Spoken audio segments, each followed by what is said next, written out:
Go ahead. Okay, good evening, everyone. Today is Tuesday, March 16th, 7:04 p.m. This is a regularly scheduled monthly meeting of the Derby Planning and Zoning Commission. Please all rise for the Pledge of Allegiance. I pledge allegiance to the flag of the United States of America and to the republic for which it stands, one nation, under God, indivisible, with liberty and justice for all. Will the clerk please call the roll? Ed Estwan, Here. Steve Jalowick, Here. Dave Kopchansky, Here. Raul Sanchez, Here. Albert Miskowitz, Here. Raymond Sadlick, Here. Gino DiGiovanni, Here. Michael Frattarola, Here. and Dan Blisman. Here. He'll be joining us shortly. He got caught up at work. I'm Okay, here. Michael, If thank you you. can hear me, I'm here. Okay, I can hear him. I'm here. Okay. cool. Okay, for the record, Attorney John Marini's here with us this evening instead of Barbara Schellenberger, right? Yes, thank you. Okay, thank you. Okay, additions, deletions, and corrections to the agenda. I do not have any this evening. Communications, I do not have any this evening. The public portion, we'll move on. Is there anybody from the public who would like to address the commission at this time? State your name for the record. Anybody from the, yes, Tom Hi, Tom. Linetti, 79 Sunset Drive, Derby. yes, Tom. Yes, I have a question. Should I speak now or about Dewdrop, or should I wait until you open it up the clock? Considering that that's a public hearing, I would reserve right to comment during the public hearing, so this way it'll be made a matter of record, Tom. Okay, then I'll do it then. Thank you very Okay. much. You're welcome. Is there anybody else from the public who would like to address the commission at this time? Anybody else from the public? Okay, we'll move on to approval of minutes of the 2/16/2021 regular meeting. I move that we table that because the minutes are not ready yet, so there's nothing for us to approve. Is there a second? Second. Made and seconded. Any discussion on the motion? All in favor? Aye. Aye. Opposed? Motion carried. Receipt of of applications. There are no new applications. So we'll move on to number 9A, public hearing, North Block Holdings LLC and Dewdrop Inn, 2325 North Avenue and North Avenue special exception application for the addition to the existing building for a bathroom and storage related to Dewdrop Inn business, a covered raised outdoor patio and an open ground level patio for Dewdrop Inn patrons. Is there somebody from the commission who would like to address the commission at this time? Attorney Dominic Thomas representing the applicant. Present with me also today is Joseph Miguelello, the architect on the project, and the property owner, representing the property owner is Jay Carlucci. The first thing I would like to do, I noted on the website, by the way, that the notices, the abutting landowners and the radius map, which I submitted on March 9th, were not posted on the website when you clicked on the meeting agenda, but I just wanted to report that they were filed. Their certificate of mailing with all the notices was filed along with those, and they were emailed, and I received an acknowledgement of the email on the 9th. At that point, the certificate of mailings was done, the radius maps, the list of abutters and all property owners within 150 feet, and also an exhibit for the hearing, which was Google Street photos of the site in a package. So I'm not sure why they didn't make it on to the website. The second thing I want to say is, having had some discussions with my client,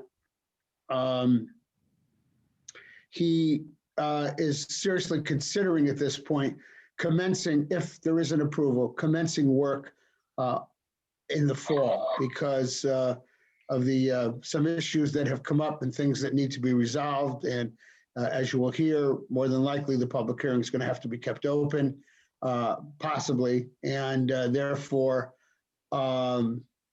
he may not do it. So we just want to make sure that, that it's thorough, and I wanted to explain that to the commission because the site work and other work would interfere with the summer season, which for restaurants, believe me, they need this summer season coming up after what they've been through.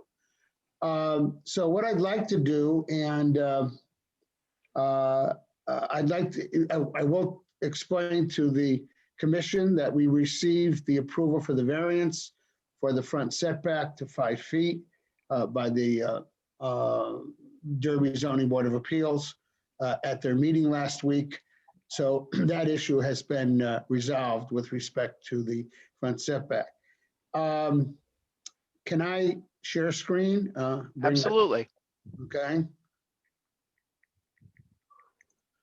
Okay, so can you see what's on the screen? Yes. Okay, so I'm going to start with what is the cropped site plan, so people can get an idea from the site plan perspective.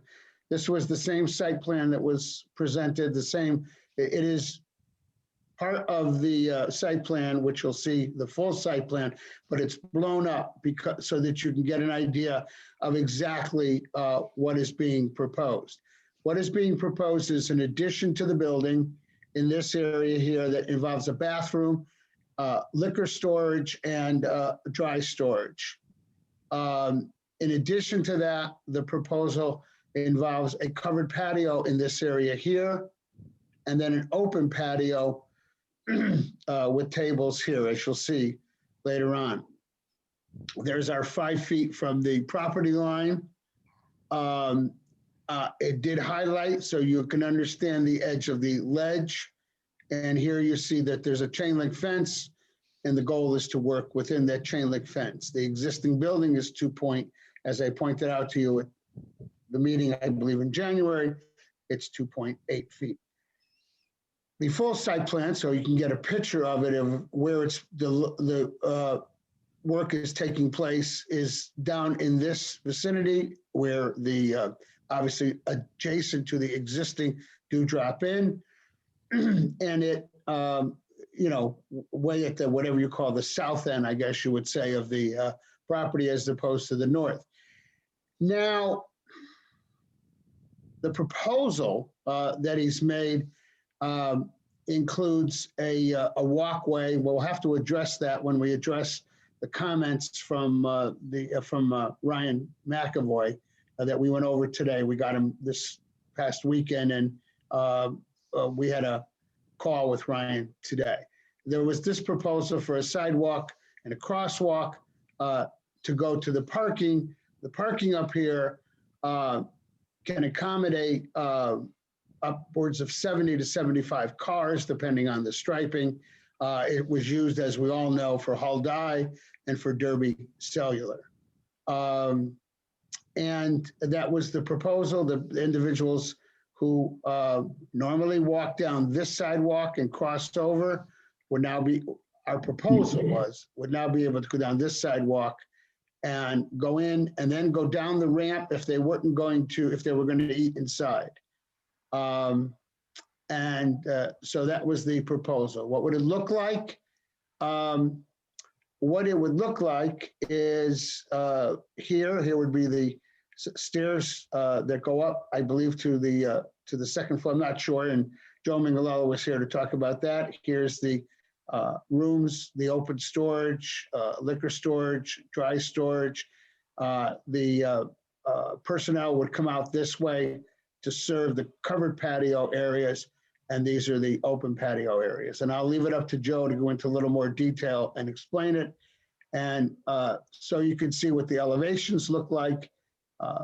Again, the effort that we have is to try to, if at all possible, reduce the amount of blasting that would be necessary. So you can see the side elevation, the patio section, a section of the patio, and what it would look like from the street. So the intent was people would walk in here. This is a 5-foot wide ramp. The ramp would come up, and the proposal was to put landscaping in front of the building to enhance that area. And you can see that a little clearer over here where the landscaping was being proposed for the building. For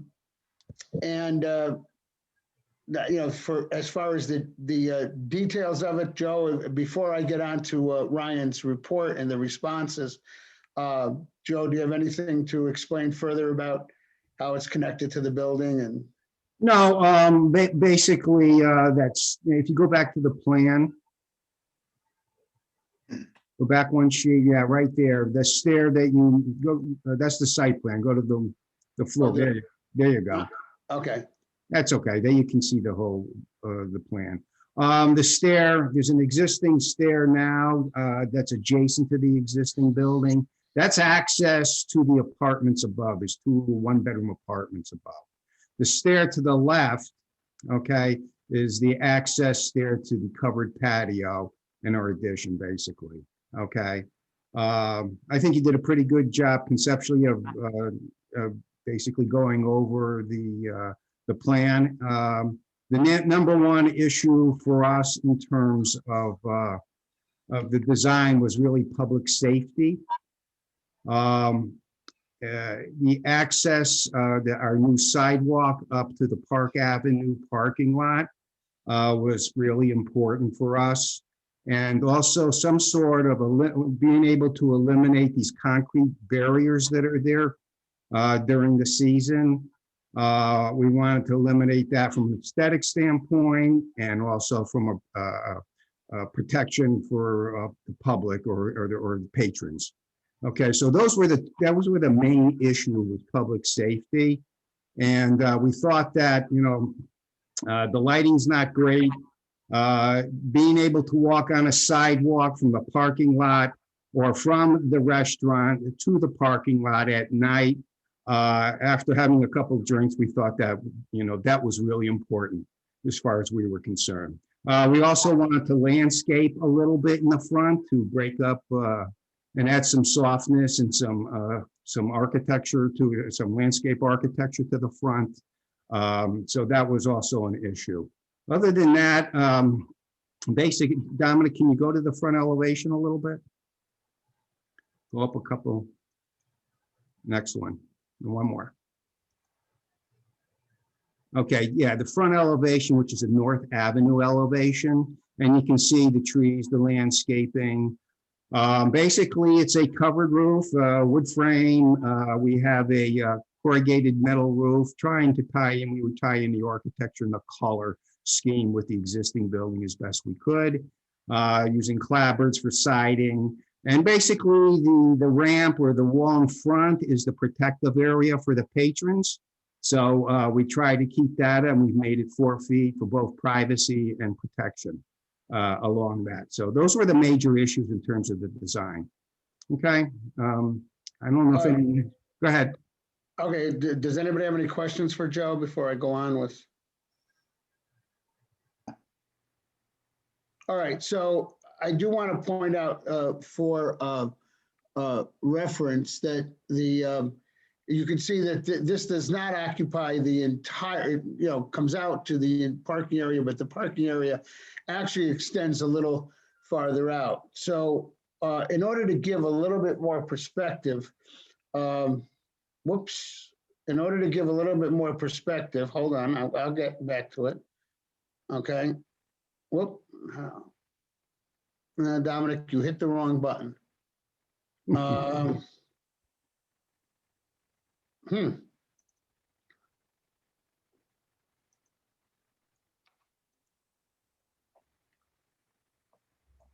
I'm trying to get back onto my Zoom and I don't know what is.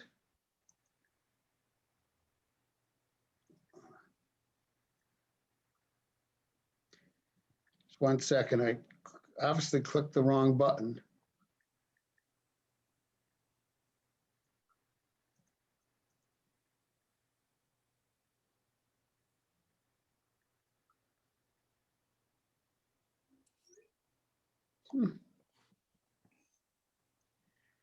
That is interesting. I wish I had my 7-year-old granddaughter here with me to explain to me why I have suddenly lost the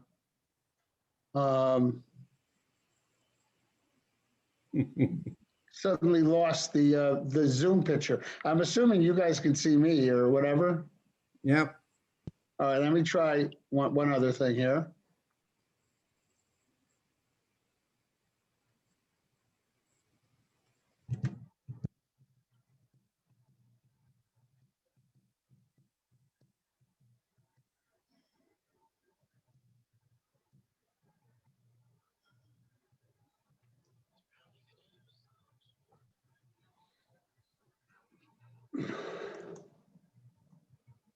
Okay, so I may have to go out and back in because for some reason it won't let me get back to the full screen that I had open. You might want to jump out and come back in, Dom. Yeah, I think In the that's what meantime, I have a couple of letters that I want to read in for Okay. the record. One of them, I'll take this time, is from the fire marshal, Office of the Oh, wait a Fire minute, I Marshal. got back. Oh, okay, fine. Go ahead and read them. I You got figure. back in. Do drop in covered patio, 2325 North Avenue, dear Mr. Estwan. This letter is in regards to the plans this office received from North Block Holdings LLC and do drop in for the proposed covered patio. Upon reviewing these plans, this office sees no problems pertaining to fire department accessibility or fire protection with this project. When more detailed plans are submitted, a review of fire code compliance will take place. Phil Hawks. And then I understand that you folks received your variance the other evening, and the ZBA asked for comments from Public Works and the police department. I did ask for both of them to comment on the approval, and I received one back from the police department. Renovations to the do drop in, dear Mr. Estwan, in response to the request for comment from the Zoning Board of Appeals regarding the proposed renovations to the do drop in. The Derby Police Department has no issues with said renovations. However, this should not be construed as a statement on behalf of the LTA. The LTA will reserve comment on the proposed sidewalk as it pertains to the relocation of the curb line, crosswalk improvements, parking, and required signage pending a formal application and review process. Should you have any additional questions or concerns, do not hesitate to contact me. Respectfully, Scott Todd. So I wanted to read that in as a record. I did not receive anything from Public Works. So go ahead, Dominic. Anyway, now that I'm back and was able to relocate, this is one of the exhibits that was submitted in with the notices. And these are Google Street View photographs. And there's 3 of them showing the existing building, showing the area, the area immediately adjacent to it, and the slope behind it, and showing the area going up towards to where the parking lot ends. So, and the reason I wanted to present these is to show you that in this area, again, is where there's going to be the deepest excavation. And one of the reasons why this was redesigned to consolidate it the way it is because there is some sloping back in here. So there was somewhat of a reduction of the cut that we were doing. The area, and I'm going to sort of leave this up because it impacts something we're talking about with respect to the report, Ryan's report, which I'm assuming you all have from SR. And in Ryan's report, in paragraph 1 of his comments, he reflects the variance. In paragraph 2, he's indicating that he would like an A2 property survey standards. This site plan was based on an A2 survey that was done by a company that apparently no longer is in business back about 10 or more years ago, when the applicant at that point got a variance related to the other side, but he never followed through on that. In paragraph 3, with respect to paragraph 3, which refers to the having the zoning compliant standards and everything put on there, when we do the site plan with the topo, we will have put on there all the setbacks, the required setbacks from the rear and from the sides. Obviously, you can see there's no issue for compliance, but those numbers will be on it, and lot coverage, building height, parking standards will all be on the property. There are, as mentioned to you, there are 2 one-bedroom apartments on the 2nd floor that are not rented. They're apparently, at the present time, Mr. Carlucci hasn't rented them. According to the parking standards in your MDD zone, 2.5 spaces are required. To the right of the building are 4 spaces. So it's our intention, and we will show that on the site plan, 3 of those spaces will be dedicated solely for the apartments. And as mentioned in the next one, we will also put 1 ADA, 1 handicap space next to that. We discussed today with Mr. Mingalello and Ryan, we discussed putting 2 or 3 handicap spaces on the upper area. And the next thing is, since it's, and I don't think, I have some issues with recording things on the land records, but since your section requires it, we will discuss with your Planning and Zoning Council the appropriate document and how it gets released in the appropriate time that will ensure that as long as there's an operational restaurant down there that requires parking in the lot, that will be tied to the restaurant. It was my position that all you need to do is make it a condition, but I'm sure we can come up with something to record on the land records that will be appropriately releasable if the restaurant were to go away. The next thing includes the site plan, includes existing and proposed contours. And this, I think, relates to the sidewalk, the proposed sidewalk and the, whatever you want to call them, ramps that when somebody is leaving the sidewalk and going into the road. And this, at this point, I will say, and I will bring it up at this point, that my client, after the discussions, after reviewing the report and having discussions, we are not sure whether we're going to do the sidewalk. Right at the present time, the people who park in the upper lot, some of them walk down the road and some of them walk down the sidewalk that is on the other side of the street. The suggestions in the report would, from the engineering report, would require, and I'll switch over to here, that this sidewalk be extended. You can see that the sidewalk here now be extended outside. So what that means is this sidewalk, instead of going in here, this is at grade at this end because the parking lot goes uphill. So this is at grade. So the people coming down, the patrons coming down would use the sidewalk, walk onto the ramp, go down the ramp, and if they wanted to go into the existing restaurant, and this was going to be landscaping. Ryan's point is because this is a public sidewalk, they shouldn't go on private property for those people that are just walking on the sidewalk.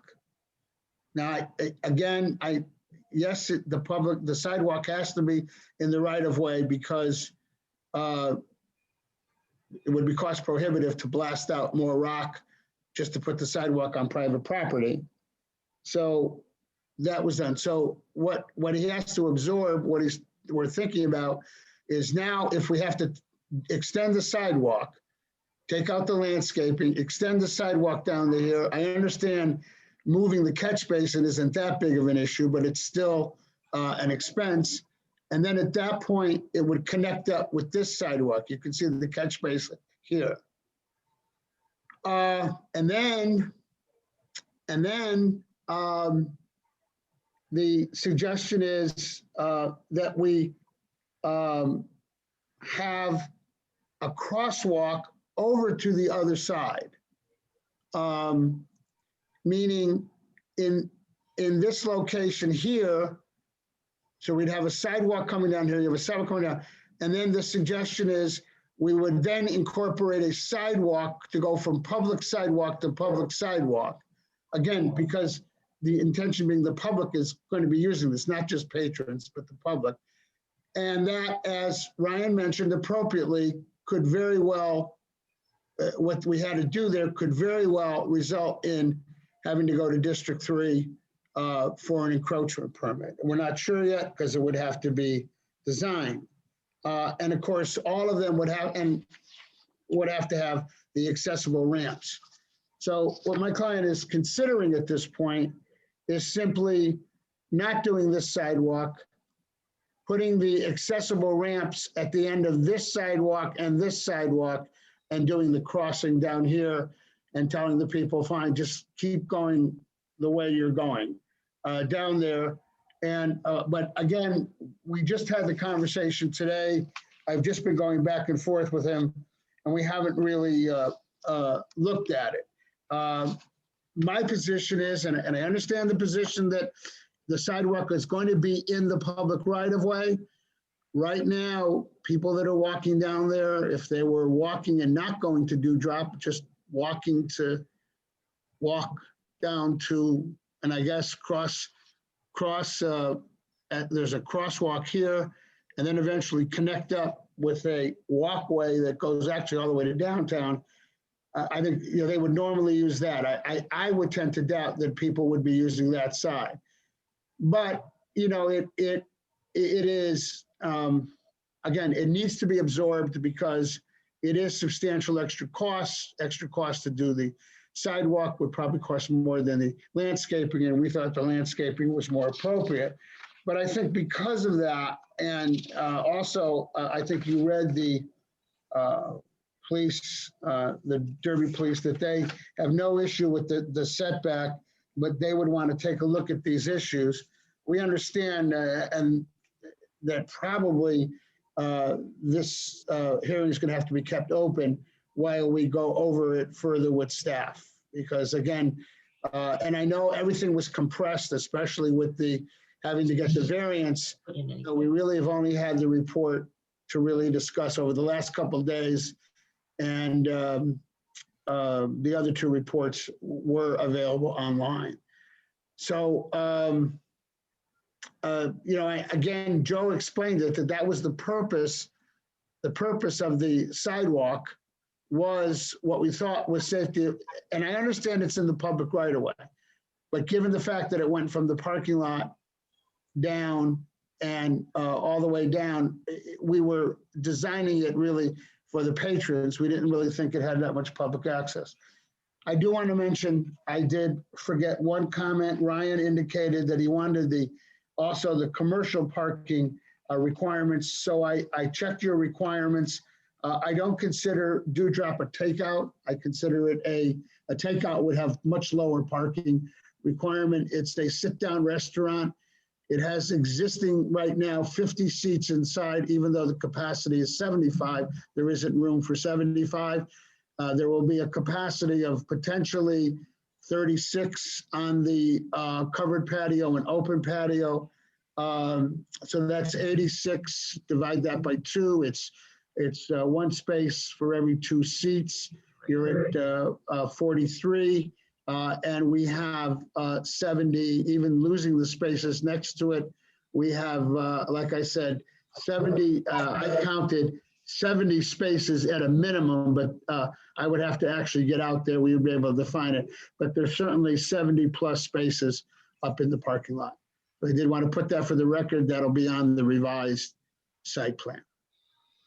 So I don't know if Jay has anything to add. But at that point, I'll turn it over to the commission members for any question, if he doesn't.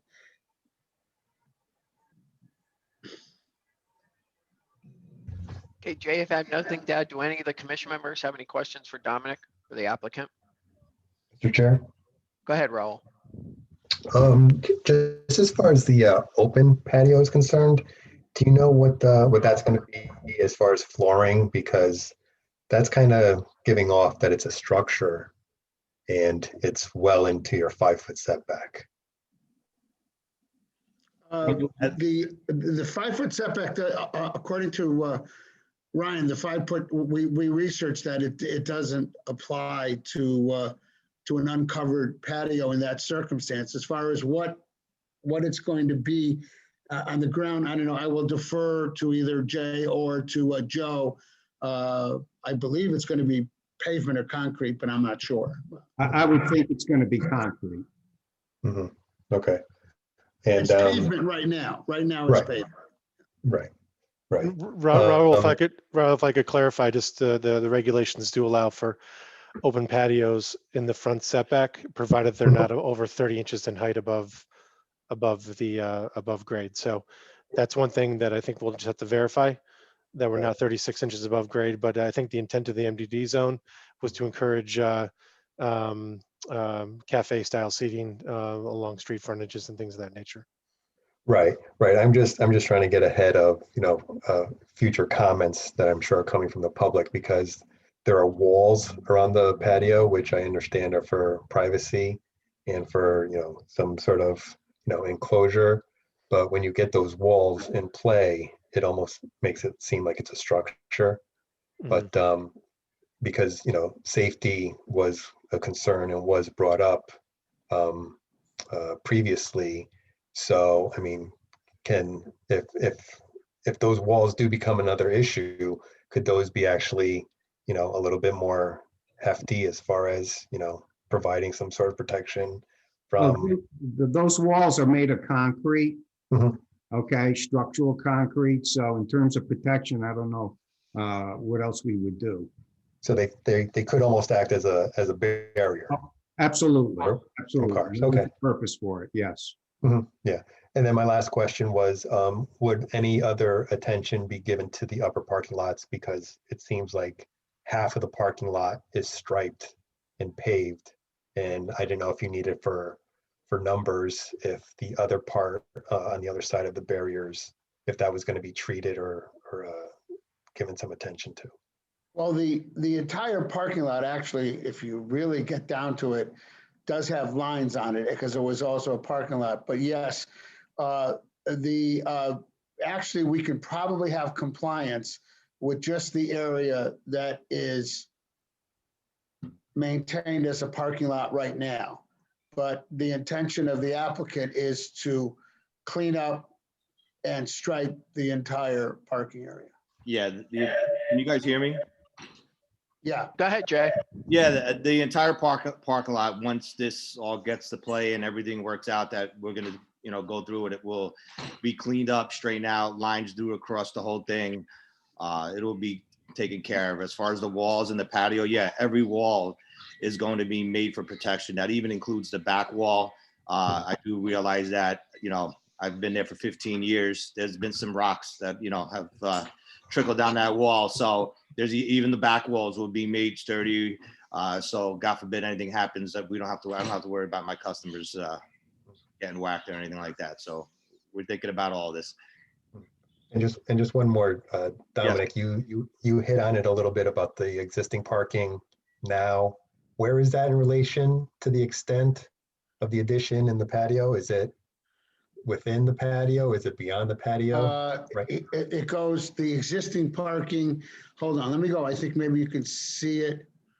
No, it can't see it there. The existing parking goes all the way up to here. You see this line here and this here? I may be able to, can you see it bigger now Yes. on the screen? Okay. All right. I believe, Dominic, it's highlighted by the bottom of ledge line. Yeah, Correct. bottom of ledge line that comes across there.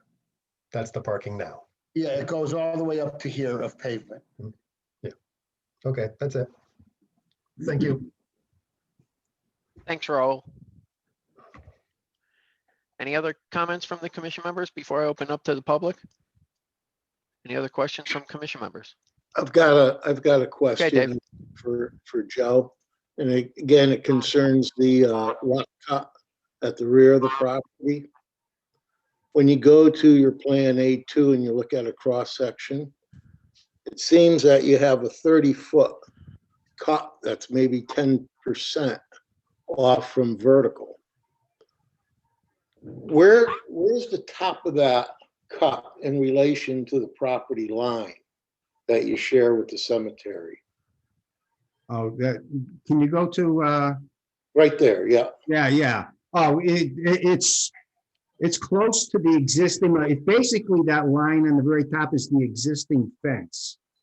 So we're staying in front of the fence that's there up there, but it's not even close to the cemetery. Yeah, here's the Cemetery fence. property, the property line is way behind. See it? The property David, line's can way you- up on top is Yeah. the property line.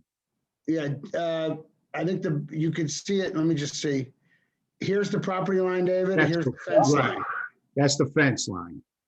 So your cut is gonna go just up to the fence? Yeah, in Short- front of the short of the fence. I'm not fence line. taking the, correct, that's correct. And what were you gonna propose to stabilize that cut? Well, I mean, we're basically gonna be blasting that whole area, a line blast, I would think, all the way down. So, After you finish blasting and excavating, are you proposing something to prevent erosion on that cut? well, what we're doing is that the back walls of this addition are all concrete down at the finished floor elevation. But we're gonna fill, if you look at the section, we're filling that up with gravel because we're gonna have to drain it. And then all of a sudden, like Jason mentioned, that, we have debris that come off the top of that slope sometimes, trees, and I don't know what else comes down there, but we're trying to protect the public and the building. So that back wall, if you go to the section, Yeah, go back to that section. that helps. That's a pretty tall cut. that Yeah, you but have. that's not actually, we don't have that accurate elevation. Okay, because that's what we have to do. We have to get some topography. And then we will be able to modify the cut height. Okay? So basically, it's a graphic representing a cut, but I don't have that proper elevation at the very top. Yeah, and I also think that, Dave, as we go forward, obviously the client's going to have to, and through the contractor, even through the blaster, going to have to determine from a geotech possibly what is needed for stabilization once they get an idea of what the cut looks like. And the cut could be stable as itself, or the cut could require further supports. But that, obviously, at this point, you can't go in and, we don't want to go in and blast now because, we don't have an approval. Mr. Chairman, Gino DiGiovanni. Sure, Gino, go ahead. I don't know if any of the commission members have driven by there lately, but they put some silt fence up. This print, the A2 sketch there that we're looking at now, it doesn't do it any justice. I mean, it looks like it's steeper than what is actually existing right now. I drove by there yesterday and looked at it, and I guess my statement is that until they get the topography and you could actually see elevation, what's existing there now is not as steep as it looks on this print. That's correct. You're right. In my opinion. No, you're right. Thanks, Gino. Mhm.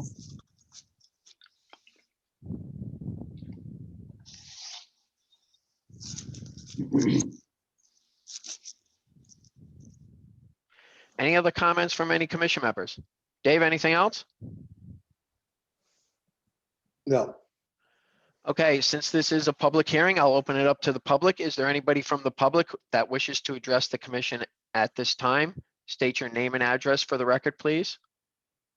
Tom, Tom Linetti, 79 Sunset Drive, Derby. Well, my questions have been answered. The police, I was worried about the safety, but the police said it's okay. So I am 100% for this, and I think Dewdrop does a good job. And I think that we should let him have that.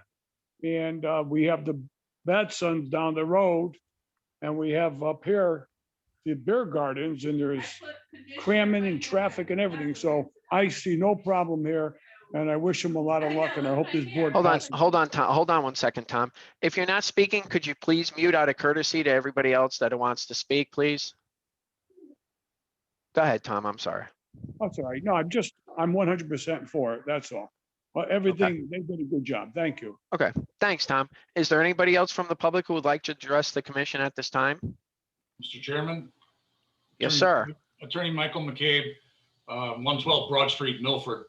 I'm here on behalf of Oak Cliff Cemetery. And as I stated in front of the Zoning Board of Appeals last week, our major concern is the extent of blasting that's going on that cliff. My understanding, and I've had discussions with Attorney Thomas, and I've had discussions with the fire marshal, who has jurisdiction over the blasting permits, to voice our concerns and the fact that we will be monitoring the situation, on behalf of the cemetery, which is, straight up from the proposed site plan. Other than that, we have no opinion one way or the other on the merits of the site plan. Our major concern is the blasting, and if there's anything the commission needs to do in terms of special conditions on that, or insurance requirements, we would appreciate that. Thank you, Attorney McCabe. I appreciate it. Is there anybody else from the public who would like to address the commission at this time? Anybody else from the public? Any commission members? Any further comments? Okay, Ryan? Just real quick, Ted, we sort of waited to make our comments on this application until the ZBA rendered their opinion on the variance request. So that in part describes why we were late in our comment letter. So the majority of our comments are sort of, I'd say, bookkeeping related to zoning compliance, things of that nature that I believe that they've met. I just like to see it on a plan rather than believing that it's the case. The more substantive issues, I'd say, we're just providing topography so there's a better understanding of the extent of work involved, and typical requirement of a site plan application. And lastly, with regard to the sidewalk, the primary logic for my comments with regard to suggestions of the sidewalk is that what you have essentially is a sidewalk built in the public right of way that presumably could be used by the public that terminates more or less at the patio area. And if someone in the public wanted to cross the street, there's no mechanism or no safe mechanism for them to do it in front of the dewdrop. So part of the logic of my suggestions is to ultimately have a second crosswalk. We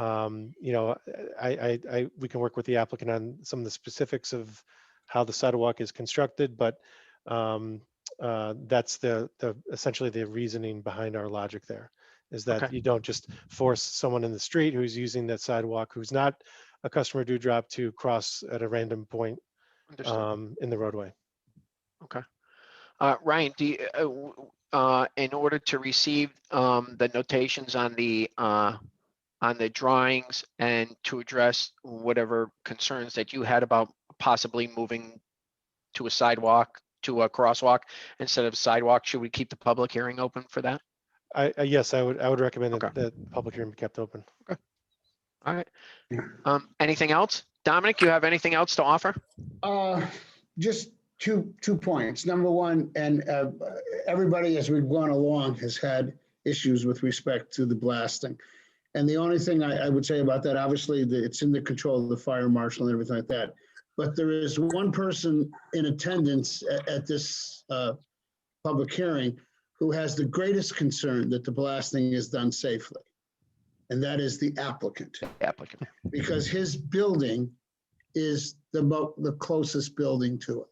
And he certainly doesn't want fly rock to trash his building. So I'm sure Mr. Carlucci has had great conversations with the blaster to indicate that he wants it protecting. So I think that that's something that should be kept in mind. Obviously, our intention is to comply doubly with any of the safety precautions, mainly for his own building.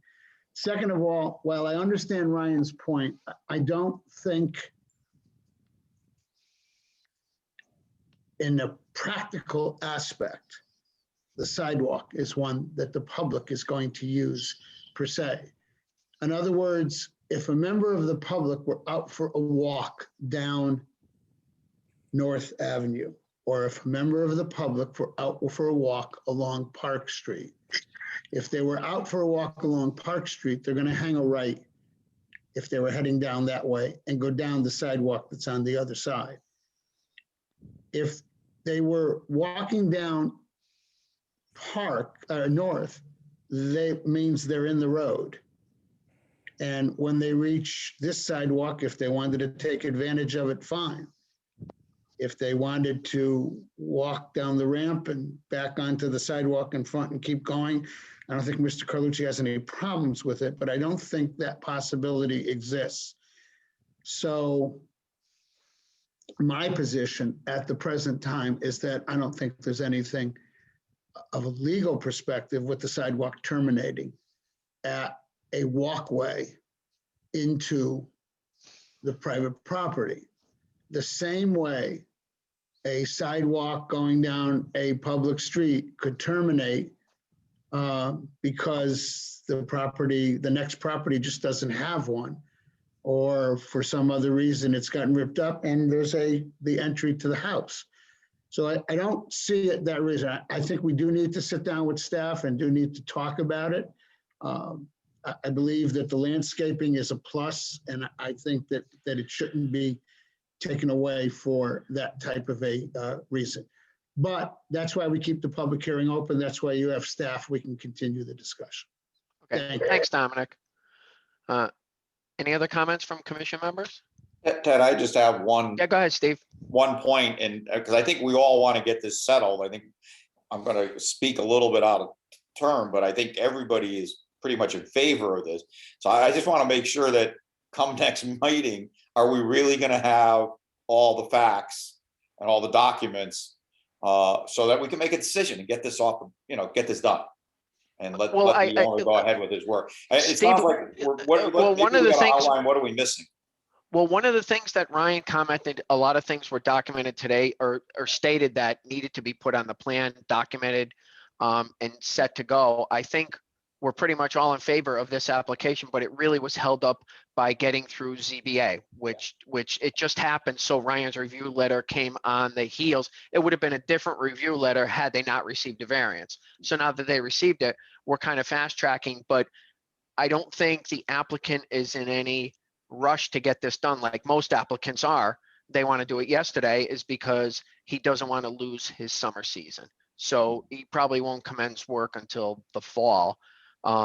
It's basically what the applicant said today. So I don't think there's a rush, but I think because there's such a concern here that we want to make sure all the I's are dotted and the T's are crossed when we go forward.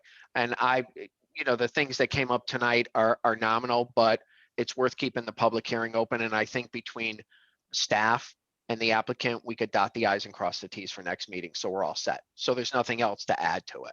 I don't see anything major here to add to it. I think everybody's questions were answered. I wasn't meaning to try to rush it. I just want to have this continue on and on and on. Just want to make sure let's get it to closure. Right. And I think that's what we did. And that's why just by getting comments from the commission members, just to make sure that everything is addressed. So this way we don't come up next month and say, geez, I forgot and I should have asked this. No, let's address it now. And that's why I keep asking the questions. Let's flush everything out now. So next month we're ready to move forward. Okay. But thanks for your comments. I appreciate it. Yeah, Mr. Chairman, I agree with Steve. I agree with Steve. I think, we should be ready by next meeting and render our decision. So he could either start it now once the ground thaws here, which will be within the next week or two. And if he decides to move forward now or in the fall, I mean, that's his choice. But I think we're ready to go and put this thing to bed here. Agreed. And I think that's the general consensus of the commission. And that's why I'm trying to drag every possible point out to make sure we can tie this up for next month, not belabor it. So I agree with you, Gino, and I agree with Steve. Thank you. Any other comments for the I just have applicant? one request for next month. I have one request for next month. Please Wings? don't change don't change to in-person meetings because I will be participating very possibly from Pinehurst, North Carolina. No, wearing- we're wearing going a to golf continue these shirt. meetings for a long time. Okay. Got it. Thanks, Dominic. Okay, then I move we keep the public hearing open until next Mr. month. Chairman, Yeah, go ahead, Ray. just to recap, so what are the holdup points here that have to be done, just so we're all on the same page? Sidewalk, the plantings, the possible crosswalk, and that's it? No, Right, and well- the topos, the cross section. Topography. Topography and, Topography. and Okay. just basic zoning compliance stuff. It's what we would require of any application. It's just some of it's probably can be addressed, very easily. Some of it Okay. requires a little bit more thought, but and to be honest with you, some of it's probably just some discussions that we have to explore with the applicant a little bit in the next month. Okay, as long as the applicant's okay with it. Yeah, I'm fine with it. Okay, Thanks, Jay. very good. Okay, thanks, Ray.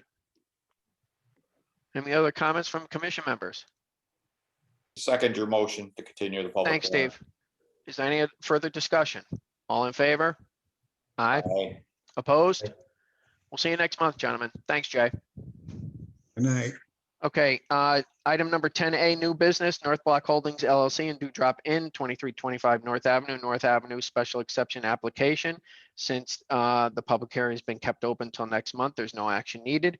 Then there's a natural hazard mitigation plan, informal discussion. Dave Murphy, are you here? I'm here, yes. Now, seeing that Okay. you have a pretty Go ahead, full explain to the agenda. commission what you're talking about and where we're going with this. Yeah, and I do have slides. It's been running about 20 minutes for most of the towns, but if you guys don't have the tolerance for that, I can give a shorter version. So let me know right now what you think is going to work. Yeah, I think less is best, but go ahead. All right. At Well, let least me- explain to them in a summary what this is here for, because I Yeah, know I put you off a month or two. Yeah, no, and I'm going to go ahead and I'm going to just really breeze through the slides that are most important really quickly.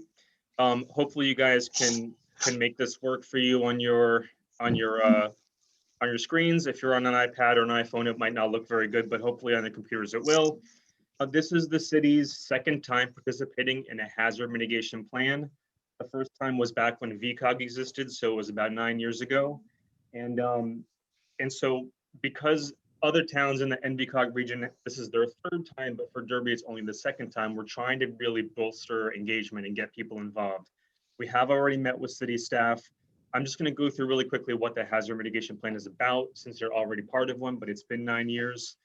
So an act from 20 years ago, Disaster Mitigation Act, is why communities have hazard mitigation plans. The program is a loss reduction program. So what it aims to do is reduce the costs that all of us require to pick up the pieces after disaster. Having a plan in place makes Derby eligible for 3 grant programs that are listed in the lower left-hand corner. I won't go through the differences between the different grant programs because we don't want to drag this out.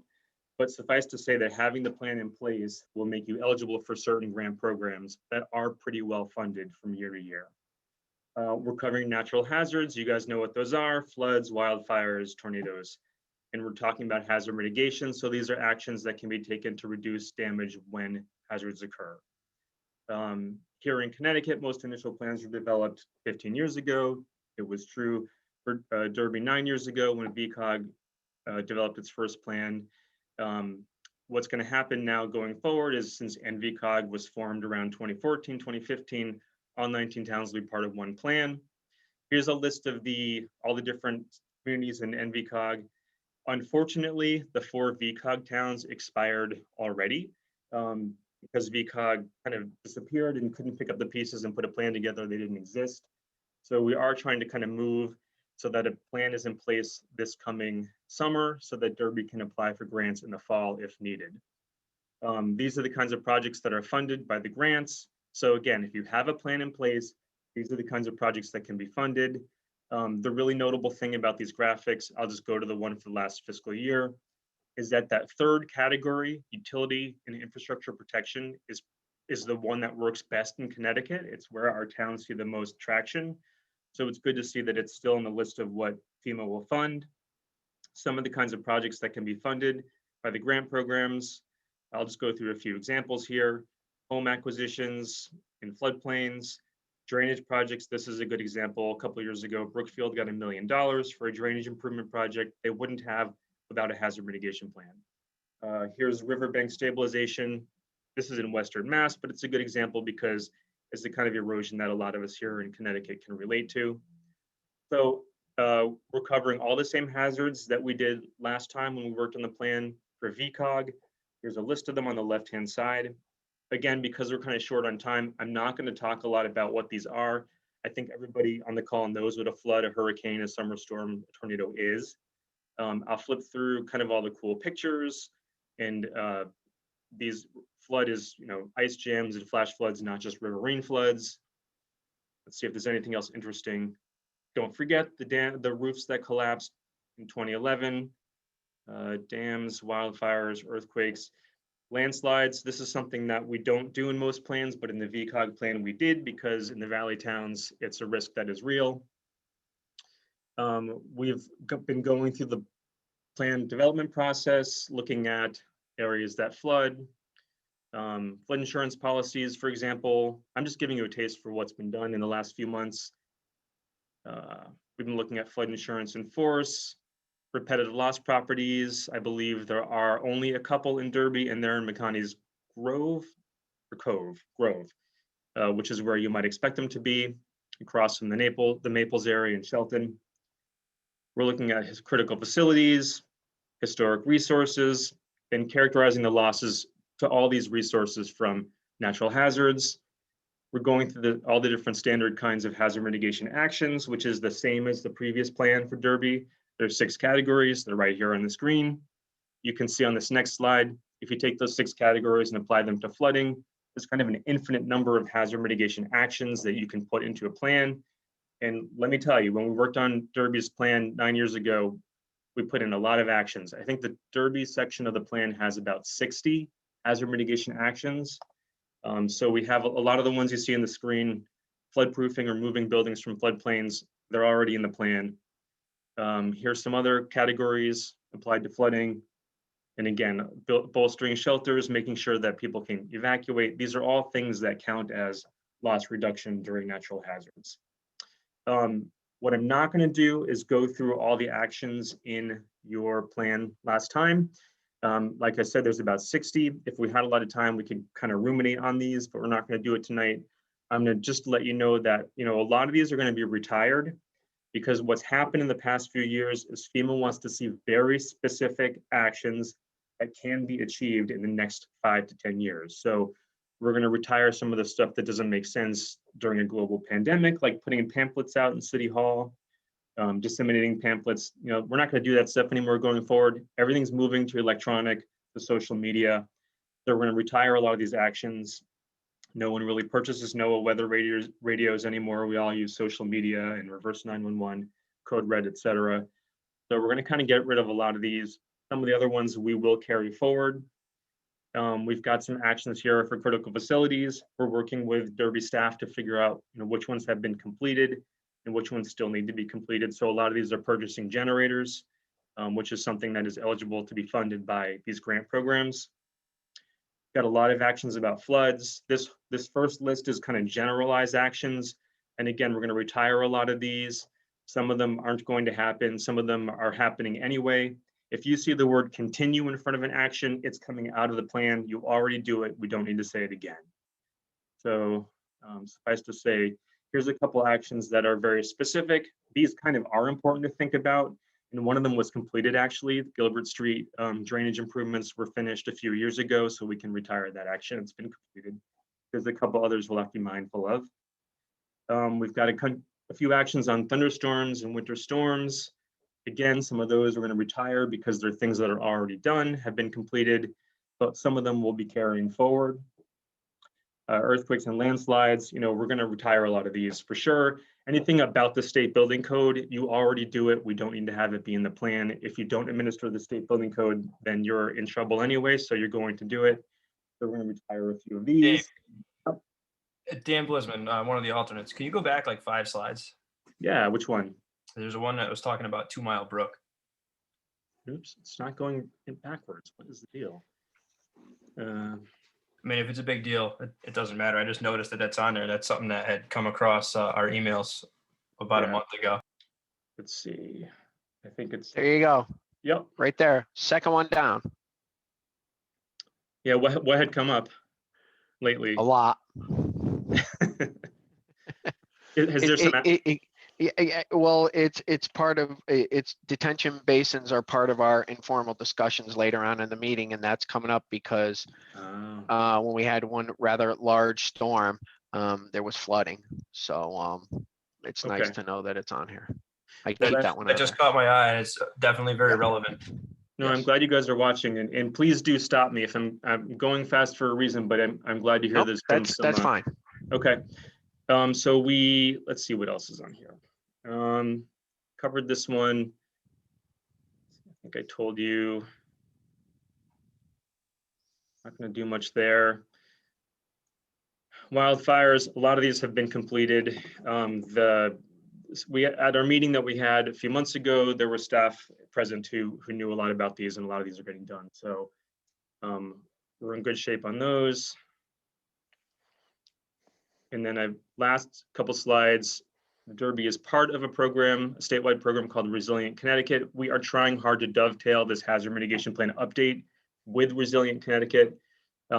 It's going pretty well because we happen to be the consultant on Resilient Connecticut, which is a happy coincidence. But this project is about looking for areas around transit-oriented development nodes, and Derby has one, and how to make them more resilient to flooding and climate change over time. So some of you have probably heard me say this in the NVCOG meetings where we've had a couple presentations. We really want Derby to participate in this program. We're going to kind of drag you in kicking and screaming if you don't. And we're going to look for a project near the railroad station that can make it more resilient going forward. Kind of our model for the kind of project we're looking at is this next slide, which is Freight Street in Waterbury. So it's a TOD area, and there's a lot of plans in place to kind of redevelop it, but at the same time adding green space and making sure that it doesn't flood. It's next to the river. So that's kind of a good model for what we're talking about. So stay tuned on that. And finally, we do still have a survey that's open, so you can all take the survey. If you don't want to do that, we have a story map you can look at. The story map is organized by hazards, and it kind of tells you all about this project. And NVCOG has a whole web page on their website dedicated to the hazard mitigation plan update. That's kind of your portal. If you do not want to remember anything from this slide that's up right now, just remember to go to the NVCOG website, go to hazard mitigation plan, and you can find everything there. So that's it. And I hope I didn't go too fast. Hopefully you guys got something out of that. Nope. Thanks, Dave. I appreciate it. Sorry to put you off for so long. It was a little, No, it's okay. little Thank you hectic the last few months. Thanks Okay. for having us. Thank you. Okay. Any questions on the plan? Since we looked at it briefly, you can always go to the website and you can bring up questions later. Hey, Ted, I would be curious, Danny brought up a good point. There's a couple other items on that list. Who's responsible for going after those grants, Dave? How does that work? Yep, every city and town can elect on their own who the local coordinator is. Sometimes it's emergency management, sometimes it's planning. I guess it could be Ryan McAvoy. Hopefully he's not listening to me. He needs more to do. He's been bored last week. Yeah, he doesn't have enough to do. Yeah. You can choose any department, really. So do we, Carmen and Andrew, do we know who's coordinating those grants here in Derby? We have been working with OEM on this, and right now it's Mark Neuendorf. We're also lucky enough to have Tom Leonard, who's retired from the state, who has taken over some responsibility with our COVID long-term plan. So as we're having this conversation, Tom doesn't know, but we're probably going to elect him to do that. So there's a few topics there that are near and dear to a few of us members. Thanks, Drew. Welcome. Any other comments from commission members for Dave? Okay, if you do have anything comes up afterwards and you take a look at the site, feel free to reach out to David. He's always around. And thank you. I appreciate it. Thank you. Okay, we'll move on to the next item, 10C, City of Derby, parcel 8-5202A, seeking a CGS 824 referral to lease municipal property, parcel 8-5202A for the purpose of construction staging to Mohawk Northeast, Inc. in connection with the Derby Shelton Bridge renovation project. So there's somebody here that wants to talk about this to the commission. John? I certainly can. Drew is here as well. Drew, has a map been circulated or should I do a screen share? Screen share, please. Okay, hold on.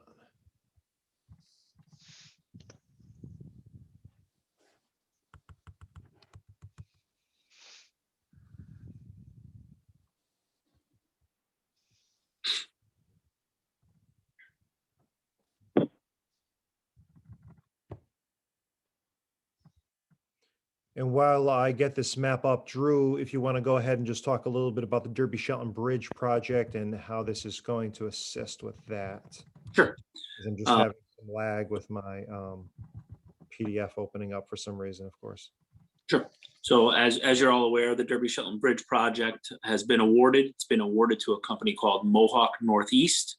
That is going to include mostly aesthetic improvements, but some structural improvements, and certainly improvements to the deck of the bridge, including but not limited to adding a cycle track and increased walkways and a better traffic flow, especially into Derby from Shelton.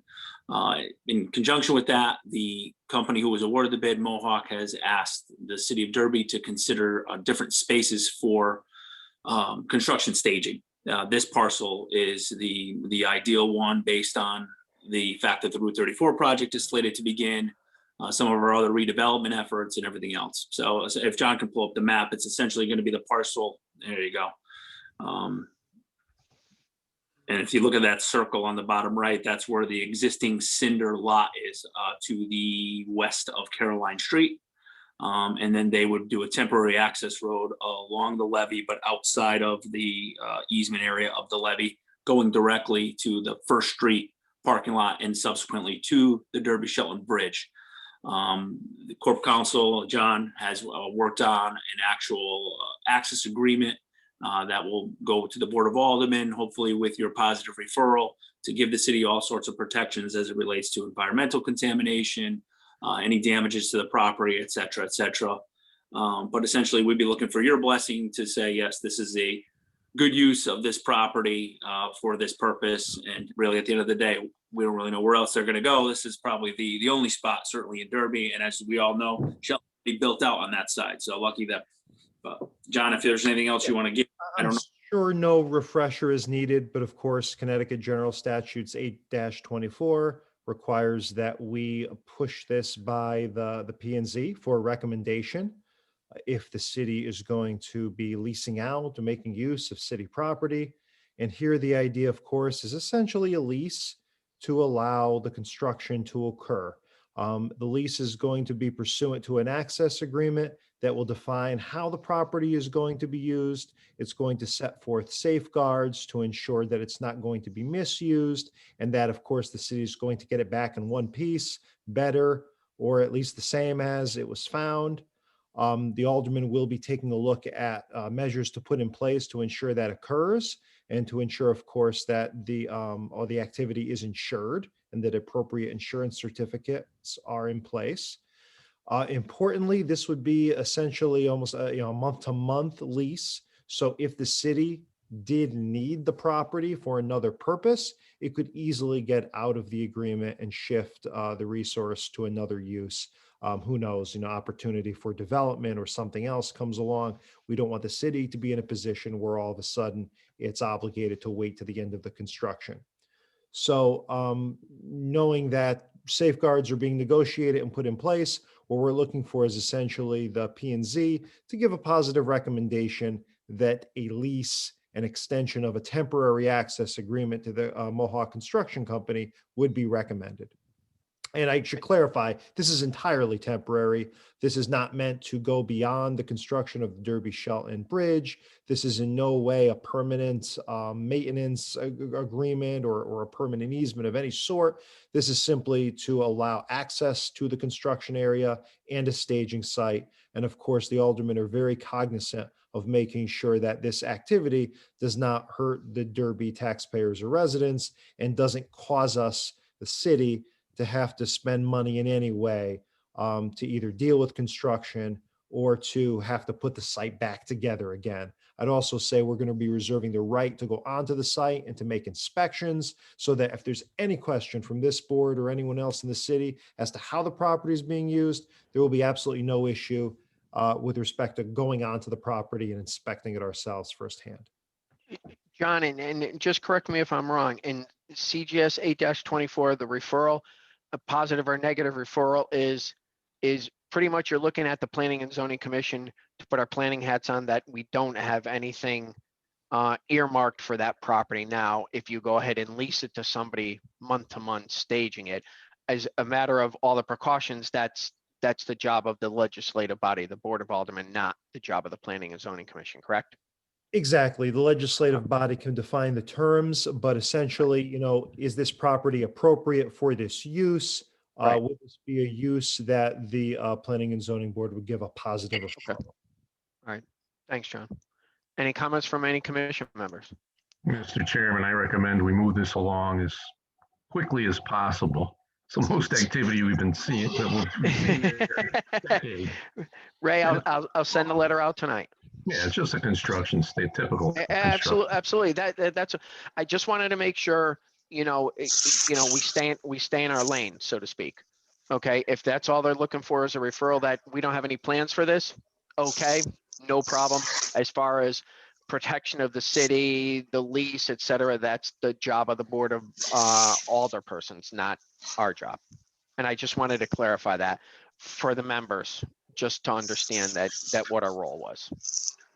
Gino, go ahead. Mr. Chairman, Light it up, Gino. Could you hear me? Yep.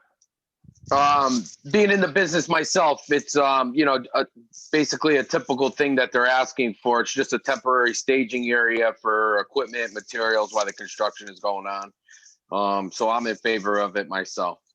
Okay, thanks, Gino. Any other comments from any commission members? What's their start date? John? Andrew?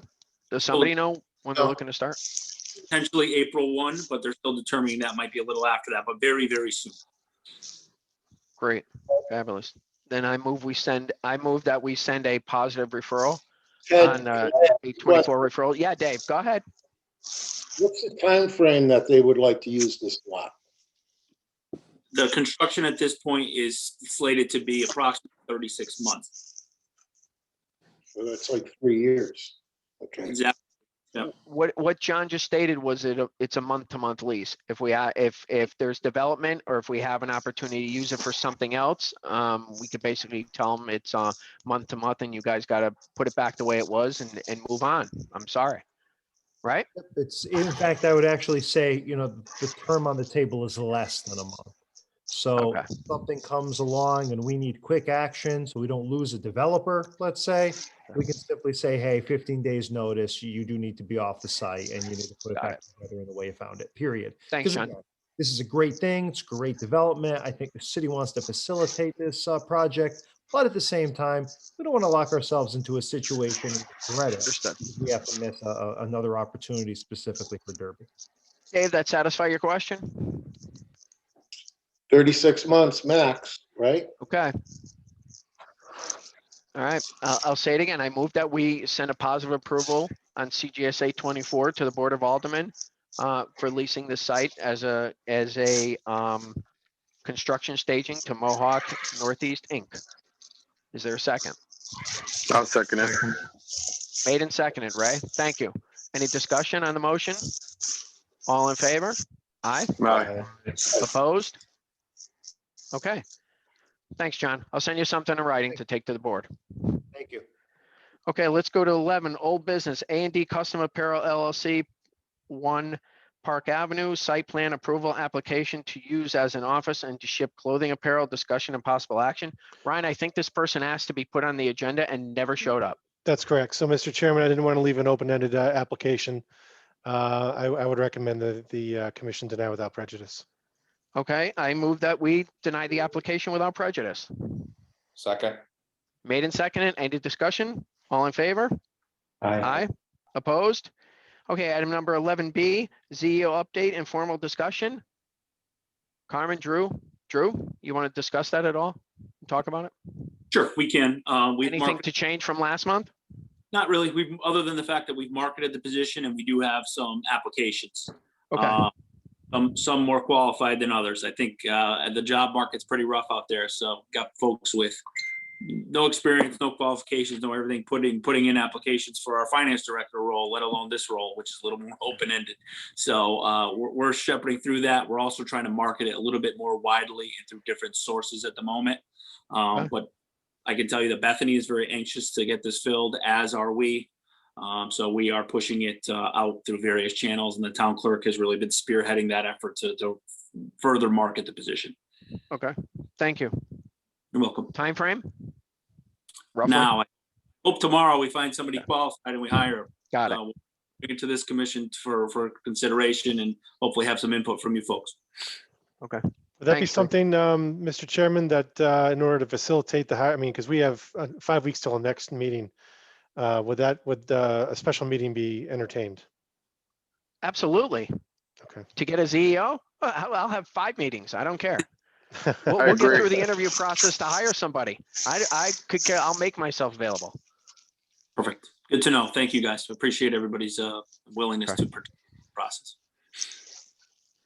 Okay, we'll move on to item number 11C, application process, informal discussion. We discussed about this last month about where the applications come into and how they get disseminated and posted and published. And I think the process we have works for now. I don't think it's anything we could change. Hopefully, when we get a ZEO and a building inspector in place, then we can address any shortcomings we have. But it seems to be working at this point. Everything flows through the building department into the town clerk and gets put onto the website. And Ryan's also heavily involved in that to make sure that everything gets published and documented and put on the website for everybody's view. So And I just want to leave it on there so we can discuss it until we get quality people in those positions. And just so you guys know, in the interim, what I've been doing is Lisa Norowski, who's secretary in the building office, she refers people to me when they have questions about application requirements, procedures, whether or not certain things require applications. Sometimes Drew chips in on that as well. So phone calls are not being ignored, questions are not being answered. It's just a little more challenging without a staff person in that office. As Dominic mentioned earlier, there were some items that he had emailed to the city that didn't make it on the website. So we'll double our efforts to make sure that that gets done. But we're trying our best with the limited staff in place at the moment. Thanks, Ryan. I appreciate you pitching in. Thank you. Okay, item number 11D, PDD Subcommittee Informal Discussion. Anything to bring to the applicant yet? Or the full commission? Or you guys are still in informal discussion? Not yet. So we've supplied the subcommittee with varying different PDD regulations in different municipalities in the region and in Connecticut in general. And we've gotten some positive feedback from the members of the subcommittee in terms of what elements they want and the decision criteria for what might make a PDD zone eligible, property eligible for a PDD. And we're going to hope to schedule another subcommittee meeting in the interim prior to next month's meeting so that we have a little bit more to share with the commission 5 weeks from today. Okay, great.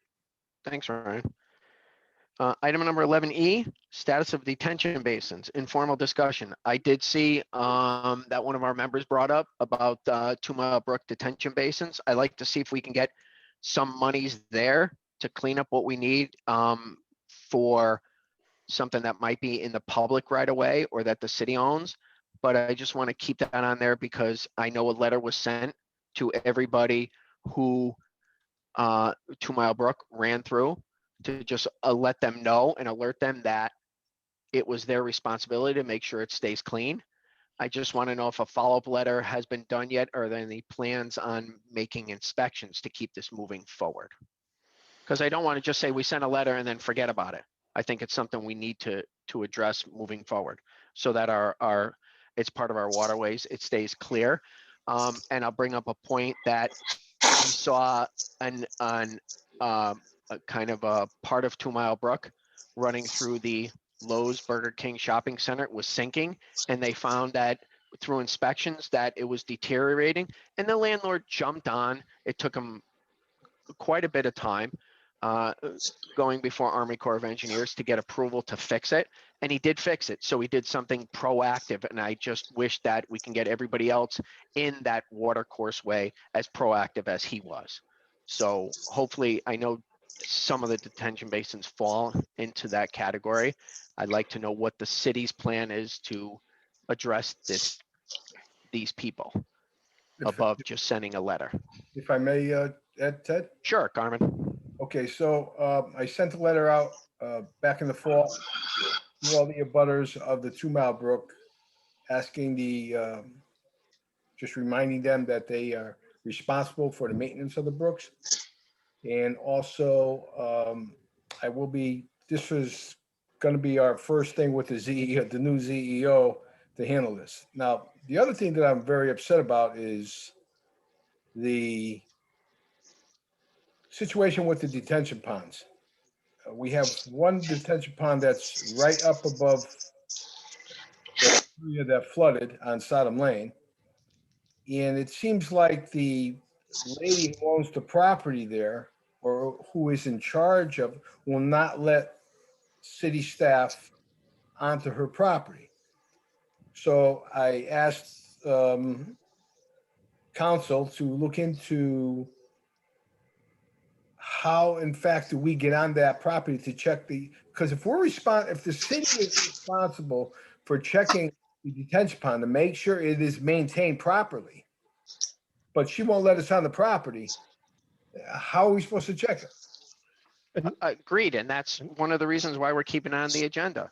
Because, rather than sending a letter, we'd like to see some action taken to the people who are, because it's my understanding that in all these detention basins that are formed, even though they're by an association, should they falter, it reverts back to the city to maintain. So if that is a possibility and that could happen, then there has to be some assurance that we can get on the property to check these detention basins to see if they are faltering. If we're going to take them over, we don't want them when they're all grown in and they're just passing water through. And that's part of the problem.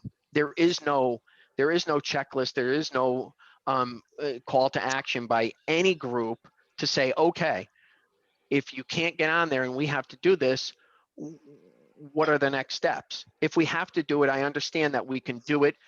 Our services or whatever service or company we get to do it, there's a charge back.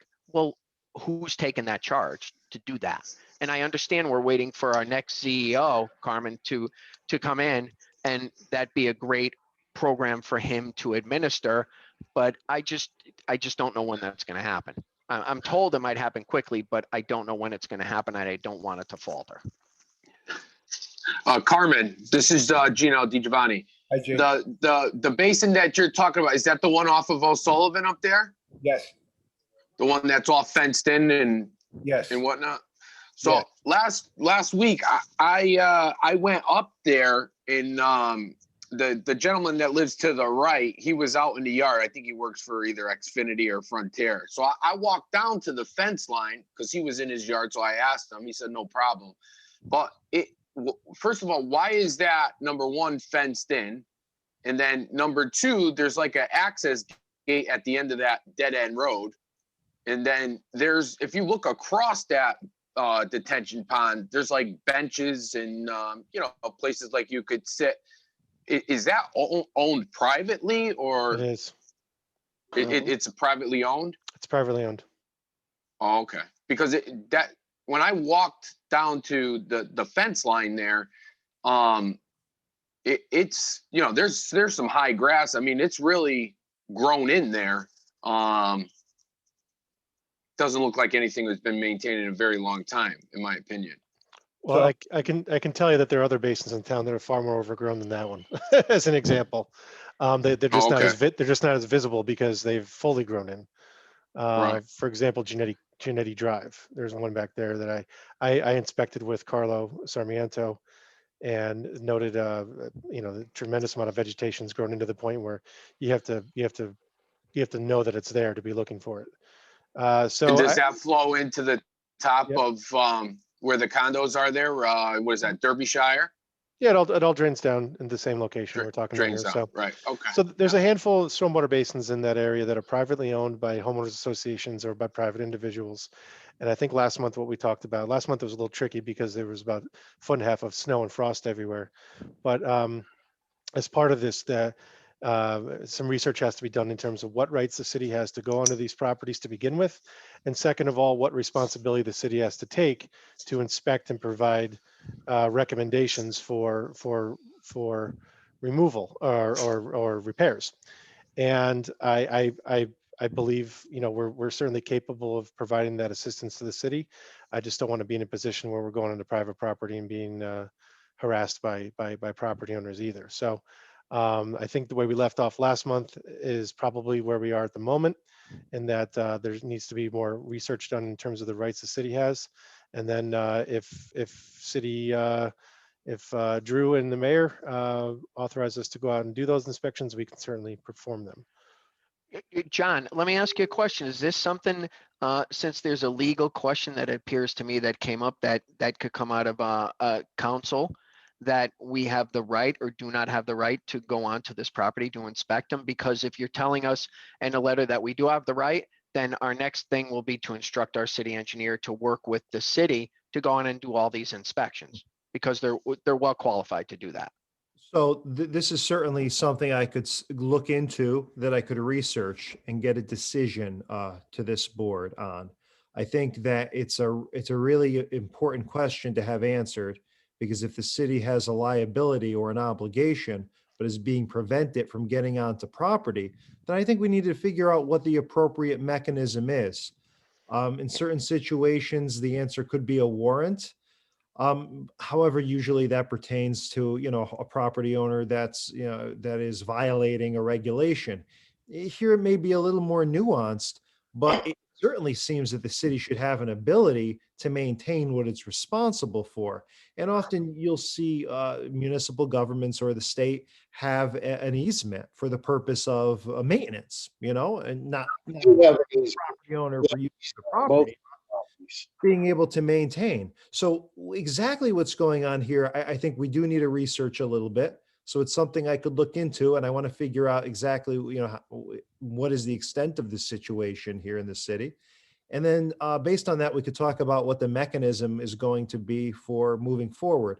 Because I would certainly agree, if we have an obligation to maintain, but no ability to get access, there's a problem. You know, something is wrong. So let's figure out what the options are and how we can solve the problem. Dave, you had something to say before? Yeah, I believe the city does have an easement onto both of those properties. Ted, you were on the Planning and Zoning Commission when both of the subdivisions associated with those two detention basins was approved. I And one pay of the into one of them. We all do. Well, you used to too. Yes, That would East make a Basin lot of Inc. sense. was taken over the management by Kathy Norwood, who lives at the bottom of O'Sullivan. Gina, what you were talking about, and I believe our easement runs through that gated area, so we can walk up to the gated area and inspect the pond. But if we're going to be chased out, you know, maybe something simple like John says, we have an easement, we're allowed to do this. But if we're going to get chased out and harassed, maybe a police escort is the way to do it. You know, something as simple as that, so we can go do the inspection and perform the inspection. I agree, Dave. But that's, you know, I appreciate taking the bull by the horns and sending the letters out and letting the people know that they're responsible, kind of a warning. But I think now we have to go to the next step. Okay, now that everybody's been warned that they're responsible for it, now that the thaw came and 6 months later, we're coming to check all these things out. And they can't say, well, I didn't know, yeah, we told you back in the fall. And you chose not to do anything, so we're gonna inspect everything. And Mr. And if- Chairman, if it makes complete sense that an easement would have been reserved on these properties. Right. So if it's the case that in fact it has been, it is simply a matter, we can fast forward to that solution then. Right. It's simply a matter of getting the police department in touch, putting them together with the easement, right? Allowing them to understand the city has the ability to maintain, to access, to maintain, and then going onto the property. Right. And that is a There you go. process that will be simple. You know, if we already have the easement, you know, we have the answer, we're ready to go. So maybe Carmen, what we can do is we can look at that. And if we can get documentation on the easements that will be, of course, recorded on the land records, we can ensure that we get appropriate access to inspect. Protection Hey, for Carmen. Ryan. Yes, Gino. I got a question for Carmen. When you sent those letters out, did anybody respond to you saying that as soon as, you know, springtime comes, we're going to take a look and fix whatever is necessary or maintain, or was Yes, there any responses from anybody, or? Yes, we had one commercial tenant respond, DLC. Those are the people that own the Big Y area. So they're going to be touching most of the 2 Mile Brook that then goes into the Edge Fitness property. Mr. Chairman, Yeah, Ray. apparently nobody has the answers on all this right now. So why don't we just get Carmen to work with the attorney and research this and the properties in question and get the, you know, proper recipe to get this stuff taken care of. Come back to us next month. But until we get Agreed. these questions answered, That's one of the reasons why we brought all these questions up, because as Attorney Marini stated, if it's as simple as we have access already, he said he was going to research it with Carmen. And if we do have access, you know, it might be as simple, we have the answer right there and we can get it done. There's no exactly. need to So belabor this. Yeah. Well, so let's just yeah, and I think let them go that, and, I'm sorry. then, yeah, no, I think the more important question too is on many of these basins is if issues are found, and I'm sure there will be on to some degree or another on some of these, who's responsible for who's going to take the ball and run with it in terms of doing the work. And Ryan, that's if we find out there's issues basin by basin, then we're taking it to the next step. Then Yeah. it can come back before this commission and we say, okay, Yep. you could come back and say, we inspected this basin. This is the amount of work it needs to bring it up to standards. And then we can make the decision how that's going to be done. Then we could say, okay, we got something hard and fast. This is the problem. This is the solution. Who's going to pay? If they're not going to fix it or address it, then we're going to do it and we're going to bill them back. There's various ways to do that. Okay, but we have to get there. Yeah. Ryan, we have to Yeah. get there first. We're not there. As Ray Right. said, now we have some semblance of how we get to a solution. Once we start performing, I'd be so happy if we could perform the inspections. Okay, because then we can move this thing forward. Right. I just want to and make it act clear upon that stuff. yeah, that the actual work involved is the critical element, not the. That's okay. Right. If we can get there, I'll be happy. Yep. It shouldn't be, Mr. Chairman, it shouldn't be Yes, too Dave. hard to determine what the scope of work will be. Because these detention basins were already designed and built. Yeah, because they were designed and built, like you said, Dave, for some reasons, they haven't been maintained for 10 or 20 years, so they're overgrown. I don't want to get into a situation where we're trying to reinvent the wheel on this. There's already designs in place for these detention basins. It's a matter of making sure they get implemented. Performing the inspections and making sure that they are implemented so they operate the way they were designed to operate. If there's some shortcomings, how are we going to address them? I'd love to get there. We will. Thanks, Ryan. Thanks, Carmen. Yep. Okay, we'll move on to item number 11F, Jacob's update, informal. I know, is there someone from the city who can talk about the Jacobs property? Because it's right in the smack dab in the middle of the south side of Main Street development zone. And we've been pushing to get that removed in some way, shape or form for months now. We're Go ahead, gonna Drew. we're gonna defer to council on that one. John's been intimately involved with that, so. So the city's been carving out a path towards acquiring the property. Right now, I'd say we're just still running it through legal to make sure we understand, all the possible avenues and opportunities here. We wanted to, number one, make sure that we had done everything that could be done to explore the possibility of essentially a voluntary sale between the city and the property owner. If that is ruled out, the city is interested in exploring the use of eminent domain. Okay. However, I'd say, that the city's simply exploring all legal avenues. We want to make sure we give the property owner every opportunity to sell at fair market value. Property owner represented through council has certainly been making efforts to work with the city in terms of providing information. And that's certainly something that the Board of Aldermen, may be circling back on this month. Okay, thank you. I appreciate it, John. Okay, item number 12, payment of bills. I move that we pay bills if deemed correct. Is there a second? Second. I'll second it. Second, any discussion on the motion? All in favor? Aye. Aye. Motion to adjourn. Thank you, gentlemen. Happy St. Patrick's Day. Enjoy. We'll see you next month. Thank you. All right. Take care. 8:40 PM.